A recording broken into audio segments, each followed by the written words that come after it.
Good morning guys, aga-aga alam nyo ba na 5:30 pa lang nandito na tayo sa ating farm. Kasi merong gaganapin dito guys na marathon dito sa lugar namin. Ang buong Japan ay magmamarathon dito sa lugar namin. Kaya alam nyo na kung bakit ilang araw akong busy. At madaling araw na tayo natutulog kasi naghahabol tayo talaga ng stocks. Nandito tayo guys kasi Jaja, itutuloy natin yung pagtatanim natin ng bawang kahapon. Dahil ginabi kami, madilim na kasi nagpunta ako dito ay alas 3 na. Tapos ang bilis na dumilim ngayon guys, 6:30. Medyo madilim na talaga. Kaya ngayon, iko-continuous natin. Na yun yung mga strawberry natin, guys, na itanim na natin. And then, ang gagawin natin ngayon, iko-continuous natin yung ating sibuyas, bawang at patatas. Dahil nag-aambon kagabi, nag-worry talaga ako kasi baka napulo na tubig yung sibuyas natin at bawang. Guys, yung ating mga bawang, ganyan pa lang sila kaliliit. At hanggang March natin yan, nandiyan. So, 6 months lang. Ito, October, November, December, January, February, March. Kasi 8 months talaga yung bawang. Kaya lang, aabutin natin siya ng 6 months lang. Kasi April, kailangan natin bungkalin ulit yung lupa para mapagtaniman natin ng May or ng June. Kasi 1 month kailangan ang pahinga ng lupa after natin yan mabunot. So makikita nyo guys, magkakalapit lang yung pagkakatanim natin kasi ang bawang hindi naman nangangailangan na malalayo ang kanilang spacing. Ganun din yung sibuyas. Gawa ng pag malakas ang hangin, madali silang mataob. At ang ugat naman ng bawang at sibuyas ay hindi ganun kakamakalat. Kumbaga, yung spacing nila na yan na isang tangkal lang ang layo ay pwede na yan. Kasi kaya ko yan natutunan guys, dun sa kapitbahay namin. Actually, hindi naman yung farm ko kasi sa trabaho namin, at least merong isa't kalahating tangkal na spacing. Pero yung kapitbahay namin na tawag dito, professional din sa pagtatanim ng sibuyas guys, ganyan lang kalalapit ang pagtatanim nila ng sibuyas. So nakikita nyo yung natin na yan, ganyan lang ang kanilang layo. So ito yung mga bawang natin na itatanim natin na continuous ngayon at napakadami, no? Baka kulangan yung isang bloke natin, so baka magdagdag tayo dun sa bloke pa natin dun sa may likuran. Yun nga lang, talagang kalat-kalat yung bawang natin. Pakita ko lang sa inyo, ito yung pepino natin. Alam nyo ba yan? Pepino yan ang tawag sa kanya, pepino. Pero ang variety niya guys ay melon. Variety siya ng melon. Pag nakita nyo naman yung bunga niya, ang itsura niya naman ay mukha siyang talong. Talong na bilog pero kulay dilaw na medyo may linya-linya siya. So ayan, ganyan guys. Tingnan nyo nung summer, hindi siya maganda. Ngayong medyo malamig ang panahon, ang ganda ng kanyang tubo. At alam nyo ba na napakadaling magtanim niya kasi tingnan nyo guys. Puputol lang kayo ng sanga niyan. Pinutol ko lang yung sanga niya. Tinusok ko dito. Ayan, may panibago tayong pula. At gusto ko nga magtabi para sa summer. Kasi ang mahal nung isang piraso niyan guys, nasa 400 yen kaya tabi nila yan. Isang piraso lang naman yan. So ayan, tingnan mo, kaya natin padamihin. Kaya ako papaugat para matabi natin sa winter. Tapos next summer ay itatanim na lang natin siya ulit. Ayan guys, napakaganda niya. Hoping ay mamunga siya, humabol siya ng bunga. Kasi nakita ko siya na mulaklak pero hindi siya nagbunga ng husto. Dahil nga siguro natatakpan na itong mulo natin, natatalo sila, no? Tuloy natin yung ating ginagawa. Alam niyo ba guys, dito sa farm ko, ayan, nandito tayo ngayon. Alas 5, 5:30 na ng umaga. No, kasi may marathon mamayang alas 10, so kailangan natin manood kasi nakaka-amaze yun dahil buong Japan dito gaganapin yung kanilang marathon. Maglalangoy, tatakbo at magbibisikleta at sa tapat nga ng bahay natin gaganapin, kaya bawal lumabas ng sasakyan. Tapos alam nyo guys, i-flex ko talaga ito yung upuan ko. Ayan, oh. Ito yung case ko na pwede ring upuan para hindi tayo mangalay kapag tayo ay nagtatanim, nag-harvest at iba pa. So ayan, lahat ng gamit natin nandyan. Hindi ko alam kung nasa yung isang takip niya. Bakit? Ayan. So para hindi na tayo pabalik-balik ng away. At nandito lang yan sa farm ko. Hindi yan nawawala. So lahat ng gamit ko nandito lang, iniiwan ko na. Kasi nga ang trabaho guys na magdala pa na magdala sa sasakyan. Dahil yung sasakyan natin, hindi na sasakyan ng babae.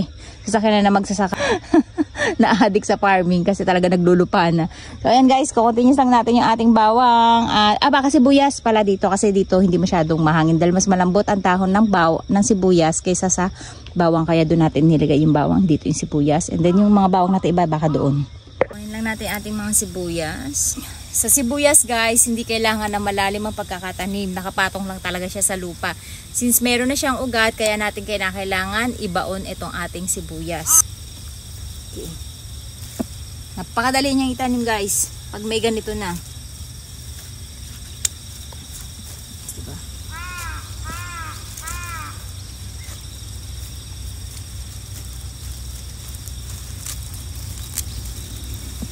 So ayan guys, ganyan yung itsura ng ating sibuyas. Tutusok lang natin yung ating daliri para mabaon natin tong part lang na to. Kailangan ay nakaibabaw yung ating sibuyas. Yun nga lang guys, tingnan nyo, umuulan.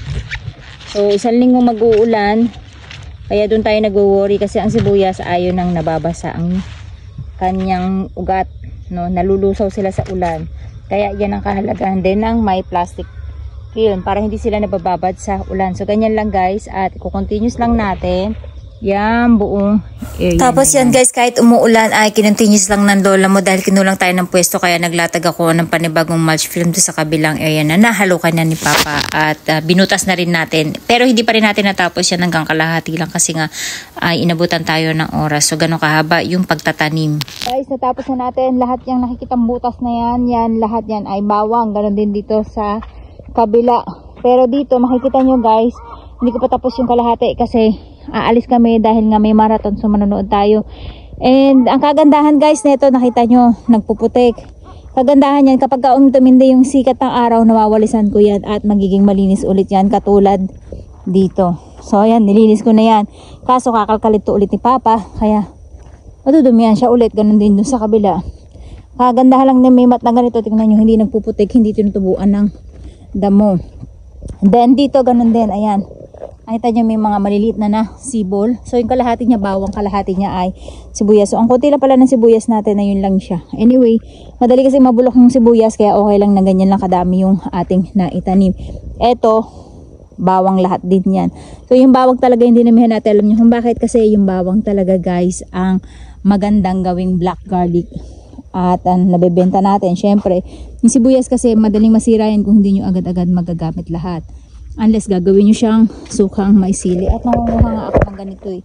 Kasi ang dami na lumalabas. Ang kinukuha ko lang ganito kalaki na para stable na siya. At madadrain natin. Yung ganito hindi ko pa yan kinukuha. Tayo natin lumaki ng konti. Ganito kasi hanggang next year ng winter ay hindi siya basta-basta matutuyot. So ayan. At naligaw dito, alam niyo dito, naligaw na lang to eh, yung mga ubi na nandito. Hindi naman ako talaga nagtanim ng ubi dito. Singkamas to kung makikita nyo, ayan. Yung mga lumabas nga lang na ubi.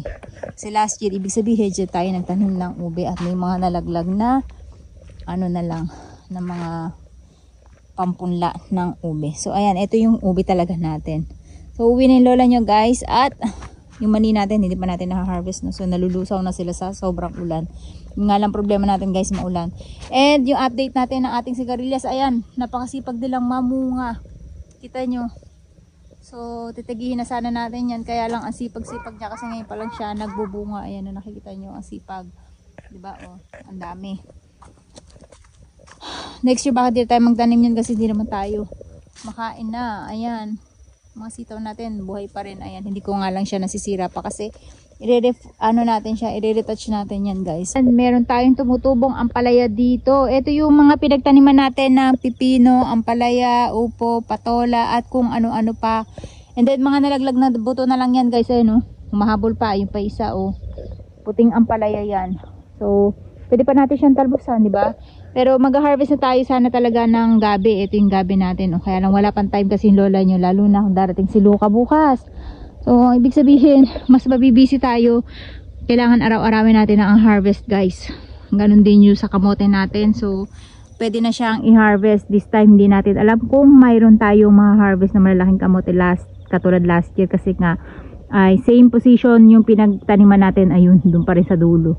Kasi sabi nga nila ay kapag same pwesto ay hindi na maganda ang magiging result ng inyong pananim. Kaya kailangan ay sa loob ng 3 taon ay nagpapaikot-ikot ang inyong mga pananim para daw maging maganda ang result. Kasi nagamit na nila yung nutrients na dapat ay magagamit ng ibang klase ng halaman. So may kanya-kanya silang pangangailangan na nutrients. Ayan yung kasama natin at malapit na rin tayo mag-harvest. Kailangan ko lang talaga ay oras at kasama. Look at me guys, galing ako sa farm. Tingnan nyo, ang dumi ko. Tapos mayroong marathon dito sa tapat ng bahay namin. Guys, uuwi ako ng madusing. Ay, asawa ko. Nanonood na, ako nandito pa. Siguro.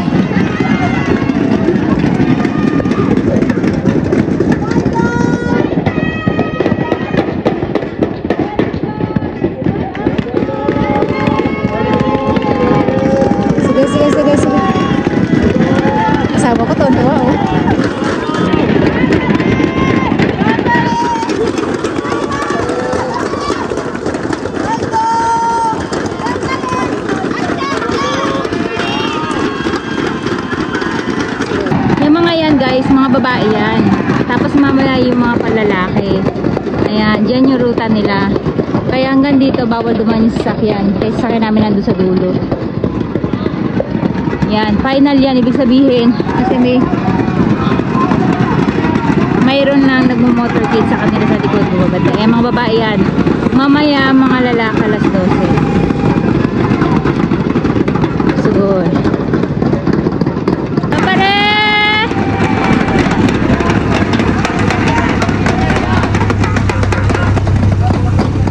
Nag-swimming pa yung mga yan guys. Tingnan yung mga likod nila. Oh.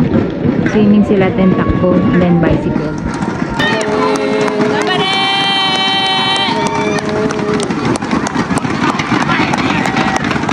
So ito yung damitan namin guys.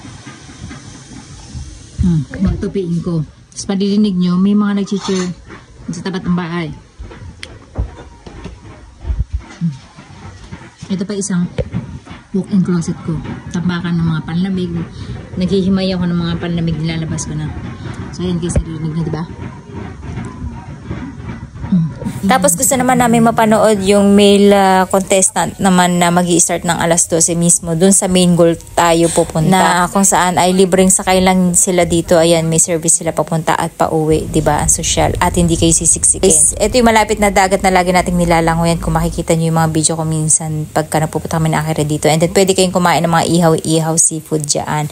Syempre may bayad, hindi yan libre. At abangan nyo yung vlog natin dyan kasama yung aking kumare na from Switzerland. Dadalaw sa atin this month. At yan yung mga babae kanina nagbabike. So, yung last goal nila is tatakbo sila ng 7 times dyan sa mismo area na nasa kanan. Tapos, ito naman yung mga bisikleta na nung mga lalaki kung saan ay naka-ready na siya nung bawat probinsya talaga o bawat city ng Japan. Tapos, ito naman yung pinakamasko dito sa lugar namin, si Karawak kung tawagin dito, no? Tapos, biglang sumikat yung sobrang tindi ng araw, guys. Ang nakalagay sa schedule is makulimlim. Ayan, nasunog tuloy si Papa kasi hindi siya naganda ng sunblock. At ang lola nyo nga inago na yung jacket niya kasi sobra talaga makakasunog ng balat yung sobrang init kanina.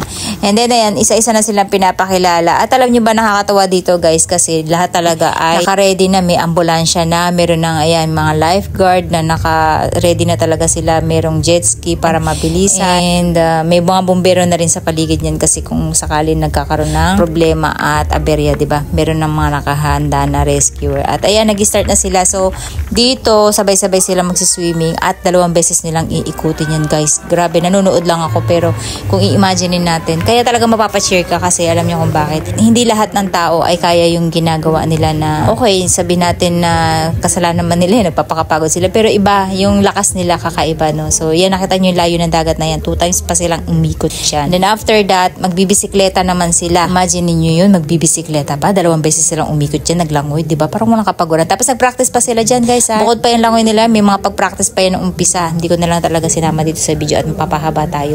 So ayan na nga, yung nauna talaga ay taga Gifu. Syempre yung final hindi natin alam kung sino mauuna dyan kasi may iba't ibang yan, yung kumbaga pinaka specialty nila kung mas mabilis sila sa bisikleta o sa paglangoy o sa pagtakbo.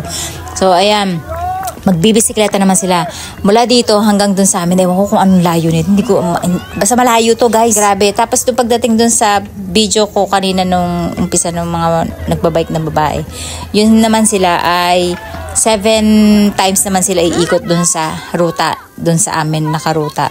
Kasi yun sa amin naman pinaka-circle kumbaga.